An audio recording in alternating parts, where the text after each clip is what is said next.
주 예수 내 맘에 들어와 계신 후 변하여 새 사람 되고. 누가복음 12장을 보면은 어리석은 부자 이야기가 나옵니다. 아마 여러분이 잘 알고 계시는 그런 비유 말씀일 것 같은데요. 그는 세상에서 성공한 사람이었습니다. 그는 많은 재물을 축적해 뒀고요. 미래를 든든하게 대비했던 그런 사람이었습니다. 그런데 하나님은 그런 부자를 보시면서 이렇게 말씀을 하셨습니다. 어리석은 자여, 오늘 밤에 내 영혼을 도로 찾으리니 그러면 내 준비한 것이 누구의 것이 되겠느냐. 세상에서 성공하기 위해서는 똑똑해야 합니다. 이 부자는 똑똑한 사람이었을 것입니다. 그러나 하나님은 그를 뭐라고 불렀습니까? 어리석은 자라고 부르셨습니다. 왜 그렇습니까? 그가 세상에 대하여는 부유했지만 하나님에 대하여는 오히려 가난한 빈털터리 거지였기 때문에 그렇습니다. 우리는 잘 사는 것에 대해서 관심을 많이 갖습니다. 그런데 최후의 승리자는 누구입니까? 잘 사는 사람이 아니라 잘 죽는 사람입니다. 죽을 때 웃으면서 죽을 수 있는 사람입니다. 여러분, 누가 잘 죽을 수 있습니까? 세상에서는 가난하다고 손가락질 받았을지 모르지만 하나님 앞에서는 부유한 사람, 그런 사람이 잘 죽을 수 있는 것이죠. 우리 모두 하나님 앞에서 부유한 자가 되기를 바랍니다. 그래서 죽을 때에 기뻐하며 춤출 수 있는 그런 믿음의 사람들이 되기를 바랍니다. 우리가 살아가는 이 세상은 돈 많고 힘 있는 자들이 떵떵거리며 살아갑니다. 돈 없고 힘 없으면 스스로를 흑수저라고 한탄하면서 자괴감을 느끼면서 그렇게 살아가게 됩니다. 그런데 오늘 본문의 이 시인은 이 세상을 어떻게 살겠다고 선포하고 있냐면은 내가 떳떳하게, 내가 당당하게 살아가겠다, 이렇게 선포하고 있습니다. 여러분, 그 이유가 무엇입니까? 오늘 5절에 보니까 한번 읽어볼까요? 자, 시작. 죄악이 나를 따라다니며 나를 에워싸는 환난의 날을 내가 어찌 두려워하랴. 시인은 인생의 마지막 날이 어떤 날인지 잘 알고 있습니다. 여러분, 인생의 마지막 날이 어떤 날입니까? 죄악이 나를 따라다니며 나를 에워싸는 환난의 날이라는 겁니다. 우리 인생의 마지막 날은 우리가 평생 지은 죄가 드디어 우리에게 청구서를 내미는 날이라는 겁니다. 죄값을 치르라는 거죠. 그동안 네 마음대로 살았으니까, 그동안 네가 하고 싶은 대로 살았으니까, 네가 그동안 네 양심을 수없이도 스스로 외면하며 살았으니까 이제 그것에 대해서 네가 결산해야 된다. 빈부귀천을 막론하고 여기서 자유로울 수 있는 사람은 아무도 없습니다. 때문에 우리 인생의 마지막 날은 결국에는 환난의 날이 될 수밖에 없는 것이죠. 그런데 오늘 본문의 시인은 그날에 두려워하지 않겠다고 선포합니다. 여러분, 왜 그렇습니까? 오늘 시편을 전체적으로 우리가 묵상해 보면은 결국 이 시인의 마음 가운데는 지금 무엇이 있습니까? 하나님을 의지하는 마음, 하나님을 두려워하는 마음, 하나님을 신뢰하는 마음, 그리고 하나님에 대해서 부유한 마음이 있습니다. 반면에 이 세상에서 돈 많고 힘 있는 사람들은 어떻게 됩니까? 오늘 6절에서 8절에 보면요, 자기의 재물을 의지하고 부유함을 자랑하는 자는 아무도 자기의 형제를 구원하지 못하며 그를 위한 속전을 하나님께 바치지도 못할 것은 그들의 생명을 속량하는 값이 너무 엄청나서 영원히 마련하지 못할 것임이니라. 사람들은 돈이면 다 된다고 생각합니다. 지금처럼 물질 만능주의가 극에 달했던 적이 없는 것 같습니다. 예전에 많은 사람들이 즐겨 시청했던 응답하라 시리즈, 왜 사람들이 그 옛날 이야기를 보면서 감동하고 눈물 짓고 왜 그 추억을 떠올리고 그럽니까? 지금보다 불편한 시절이었는데, 지금보다 우리는 가난하게 없이 살았는데 왜 그 옛날을 우리가 추억하면서 그 시절 참 좋았는데 이런 얘기를 왜 할까요? 적어도 지금보다는 사람의 가치가 더 높았던 시절이었던 것 같아요. 지금보다는 돈이면 다 된다가 아니라 그래도 사랑이 중요하고, 그래도 내 가족이 중요하고, 그래도 친구가 중요하고, 우정이 중요하고, 옛날에는 그래도 이러한 가치들을 우리는 노래하면서 그렇게 살았던 것 같은데, 지금은 어떻습니까?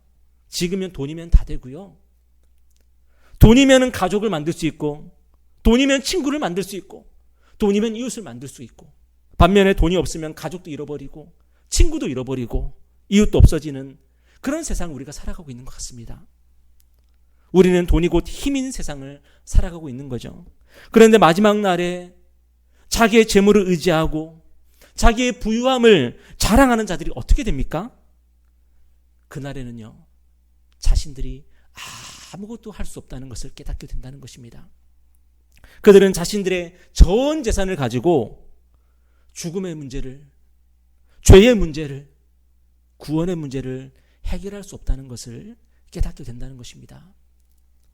제가 얼마 전에 놀라운 사진을 봤는데, 그 독일의 한 여인의 그 사진이었어요. 독일은 제1차 세계대전에서 패망했습니다. 그리고 막대한 전쟁 배상금을 지불하게 되었습니다. 그런데 독일이 이것을 감당할 수가 없었어요.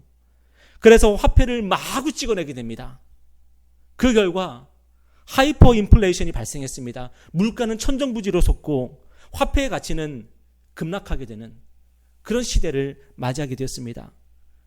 그리고 그 당시 상황을 보여주는 사진 한 장이 있는데, 어떤 사진이었냐면 여인이 이 스토브에다가 불을 붙이는데 돈을 땔감으로 집어넣고 있는 그런 사진이었어요.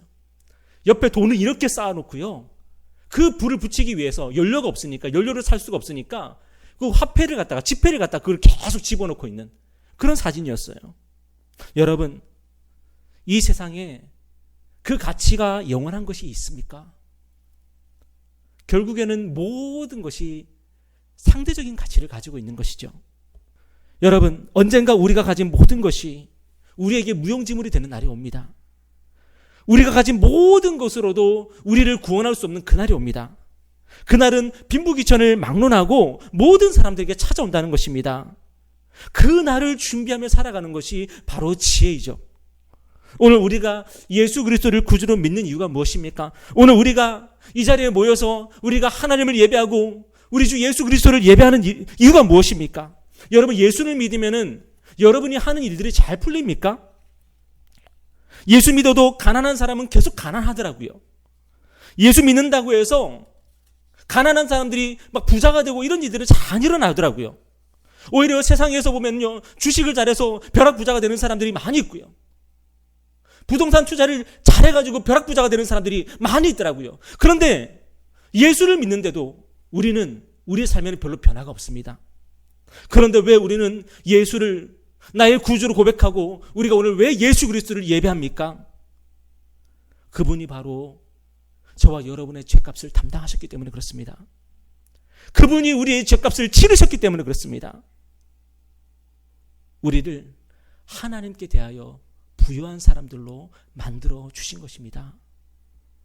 우리가 얼마나 부유한 사람들이 되었는지요, 우리는 하나님을 아버지라고 부르게 되었습니다. 그 마지막 날에, 그 환난의 날에 하나님의 그 진노의 그 심판의 그런 칼이 우리 모든 사람들을 노리고 있는 그 날에 예수 그리스도를 구주로 고백하는 모든 사람들은 하나님을 아버지라고 부르게 된다는 것입니다. 하나님이 우리의 아버지가 되셨습니다. 하나님이 우리의 아버지가 되셔서 우리가 죽는 날, 그 날이 이제는 환난의 날이 아니라 우리가 아버지의 집에 들어가는 날이 되게 하셨습니다. 여러분, 이 놀라운 일들이 어떻게 일어났습니까? 우리 구주 예수 그리스도께서 우리를 위해서 십자가에서 우리의 죄값을 치르셨기 때문에 이 놀라운 은혜가 우리에게 주어진 것입니다. 여러분, 죽음은 그 누구도 피할 수가 없습니다. 우리는 늙는 것과 병드는 것과 죽는 것을 피할 수가 없습니다. 오늘 9절 10절 말씀 보니까 제가 9절 여러분이 10절 읽겠습니다. 그가 영원히 살아서 죽음을 보지 않을 것인가? 그러나 그는 지혜 있는 자도 죽고 어리석고 무지한 자도 함께 망하며 그들의 재물은 남에게 남겨두고 떠나는 것을 보게 되리로다. 여러분, 지혜로운 사람은, 학벌이 좋은 사람은 안 죽습니까?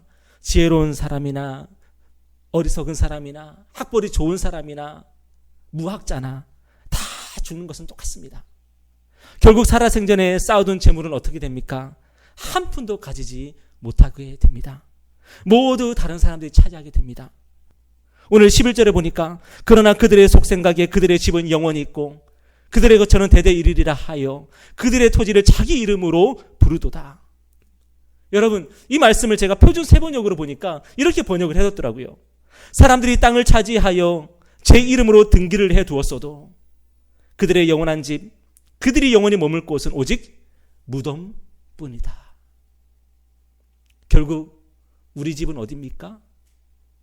결국 우리 집은 무덤이에요. 무덤. 지금만 보고 있으니까 내 이름으로 등기한 곳, 내 이름이 적혀있는 바로 그곳이 내 집인 것처럼 보이지만 영원을 통해서 우리를 보면요, 우리 집은 무덤이래요. 무덤. 어떤 사람은 조금 좋은 무덤, 어떤 사람은 조금 덜 좋은 무덤, 그 차이일 뿐이죠. 징기스칸은 역사상 가장 넓은 영토를 차지했던 그 대제국을 건설했던 사람입니다. 그런데 그가 지금 어디에 있습니까? 무덤에 있죠. 게다가 징기스칸은 무덤 위치를 철저히 비밀에 붙였습니다. 혹시라도 누군가가 내 무덤을 도굴할까 봐 아무도 무덤 위치를 알지 못하게 했습니다. 그래서 지금 징기스칸의 무덤이 어디 있는지 아는 사람 아무도 없습니다. 그는 역사상 가장 넓은 대제국을 창건한 사람입니다.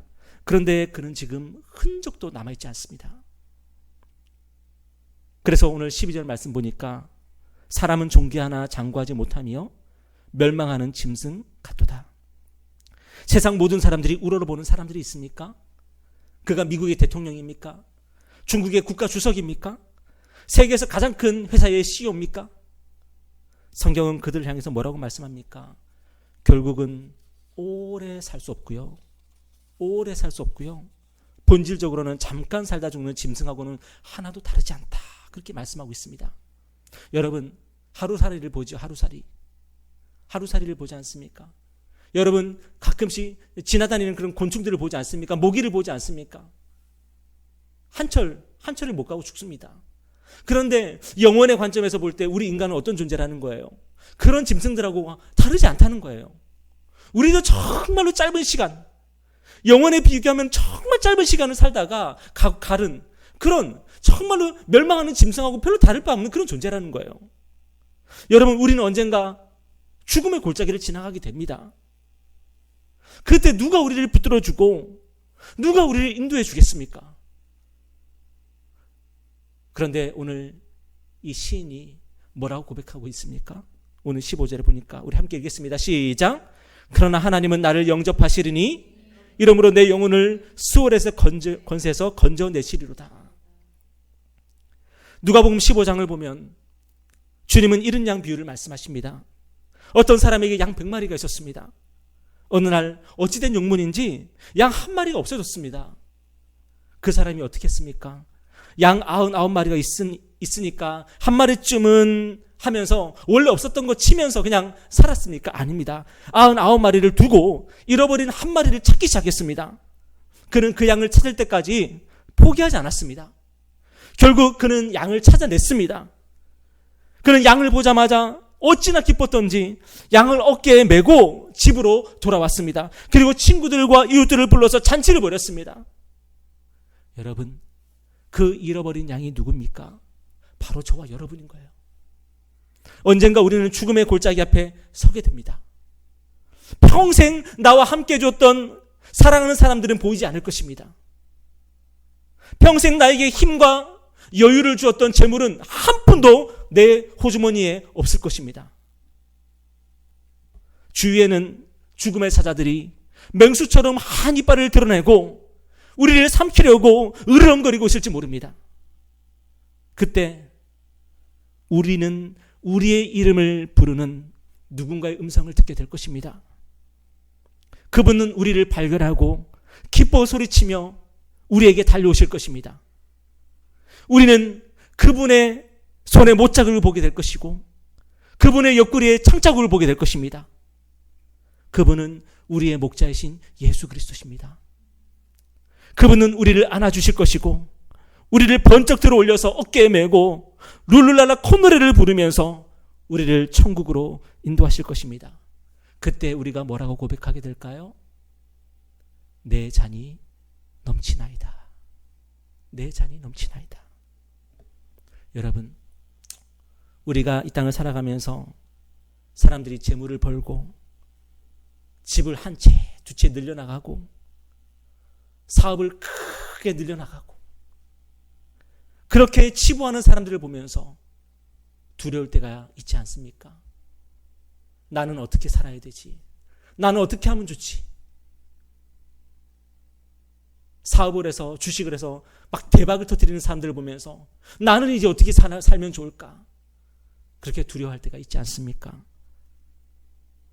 오늘 성경은 그런 사람들을 보면서 두려워하지 말라 그럽니다. 왜 우리가 두려워하지 않을 수가 있습니까? 하나님이 우리와 지금 함께 하십니다. 하나님이 우리와 함께 하시고 우리를 붙들어주고 계십니다. 하나님이 우리의 필요를 너무 잘 아십니다. 우리가 필요한 것이 있다면 하나님이 반드시 우리에게 채워주실 것입니다. 우리의 평생을 하나님은 동행해 주실 것이고요. 모든 사람들이 죽음의 날, 환난의 날을 맞이할 때에 그날이 우리에게는 구원의 날이 되게 해 주실 것입니다.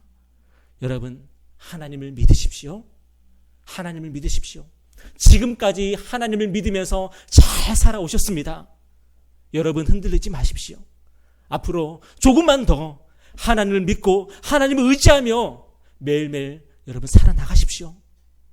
언젠가 우리의 목자이신 예수 그리스도의 음성을 듣게 될 것이고 우리가 그분을 보며 기쁨의 함성을 지르게 될 줄 믿습니다. 여러분의 마음에, 여러분의 삶에 그런 하나님의 힘과 능력과 은혜가 있기를 주님의 이름으로 축원합니다. 우리 기도하겠습니다.